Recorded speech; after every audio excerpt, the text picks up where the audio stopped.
عاملين ايه؟ زي ما انتوا شايفين كده الجو كان حر حر حر.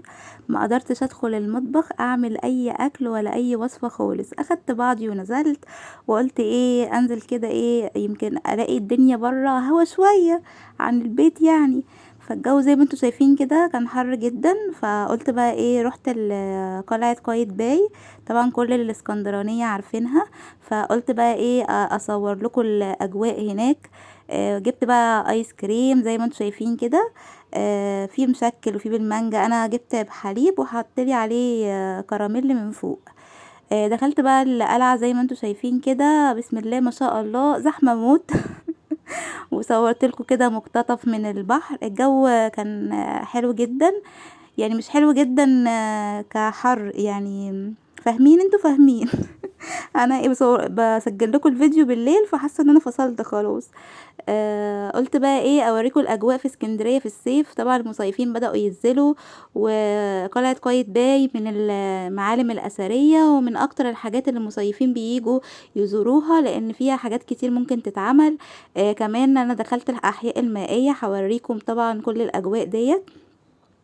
الايس كريم اللي انتوا شفتوه وانتوا داخلين القلعه، في واحد اسمه عزه بتاع الايس كريم. ده احلى حد ممكن تاكله من عنده ايس كريم. ما بيحطش اضافات على اللبن، يعني ما بيحطش لبن بودره، بيبقى اللبن بلدي وطبيعي. زي ما انتوا شايفين بقى المناظر دي كلها من جوه القلعه. المراكب بقى والجمال ده كله طبعا. الناس كلها كانت حرانه وزهقانه، فكانوا واخدين بعضهم كلهم ايه وموجودين يعني.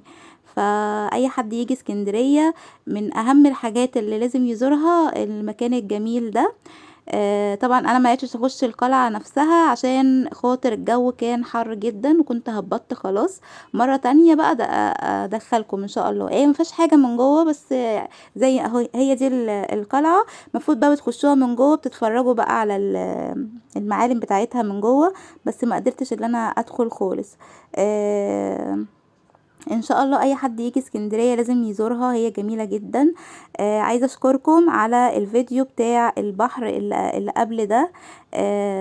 هنا زي ما انتوا شايفين في ناس بترسم حنة في اللبس اللي هو البدوي واللبس الهندي. ممكن ان انتوا تلبسوه، وفي كمان حد بيبقى واقف بكاميرا، ممكن ان انتوا بعد ما تلبسوه ان هو ايه يصوركم. ده متحف الاحياء المائية، في حاجات جوه ليها علاقة حاجات متحنطة يعني. وانا هخش بقى الاحياء المائيه نفسها اللي هي فيها الاسماك وكده، وهدخلكم معايا دلوقتي. آه، الجو النهارده ما كانش الطف حاجه، لان كانت درجه الحراره عاليه. ان شاء الله الجو يبقى لطيف بقى بعد كده. قلت اوريكم الشياكه والاناقه، قولوا لي ايه رايكم بقى في الطقم بتاعي. قلت البس ابيض في ابيض لان كنت حرانه مش قادره هموت يعني. اهي الاحياء المائيه دي البوابه بتاعتها. التذكره بتبقى الفرد ب10 جنيه، وبتخشوا وتتفرجوا بقى على الاسماك وكده. في انواع اسماك كتير، وكل كل حوض فيه سمك. هم عاملين زي لوحة وكاتبين عليها السمك ده منين وقصة حياة السمكية يعني. فزي ما انتوا شايفين كده، انا طبعا مش فاكره اي قصه سمك. انا قعدت اتفرج على السمك والعب معاه. سبحان الله، يعني عايزاكم كلكم انتوا بتتفرجوا على السمك تقولوا سبحان الله. يعني بجد يعني حاجه في منتهى الجمال. كل سمكه غير السمكه التانية، والوان رائعه. فسبحان الله العظيم بجد. كل سنة وانتم طيبين بمناسبة ان العيد قرب. عايزة اشكركم على تفاعلكم على الفيديو اللي فات، وعلى كل المتابعين الجداد اللي دخلولي. انا بحبكم جدا، وفرحانة قوي بتعليقاتكم، وفرحانة قوي بوجودكم، وفرحانة قوي ان انا بقى عندي عيلة جميلة زيكم، ويا رب يا رب تكبر بيكم. وعايزاكم تدعولي كتير وتشجعوني ان انا استمر، عشان ساعات كده ايه بزهق. ف انا بقى ايه قلت الايام اللي مش هعمل فيها اكل يعني ابقى افسحكم معايا. اليوم اللي هتفسح فيه هفسحكم معايا، ايه رايكم؟ بس بقى ما تسيبوش فيديوهات الطبخ بقى وتعلقوا لي بس في الفيديوهات بتاعه الخروجات، واقعد اعمل في البطاطس والرز والسمك والحاجات ديت، محدش يعبرني بزعل والله.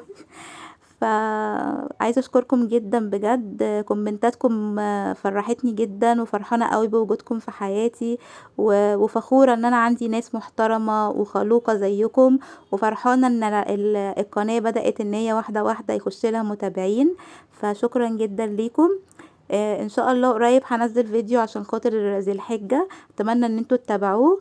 وان شاء الله بقى ننزل بقى في فيديوهات العيد، هحاول اعمل وصفات للعيد، هعمل وصفات حاجات حلوة برضو عشان اكيد بيجيلنا ناس البيت، فهنشوف هنقدم ايه.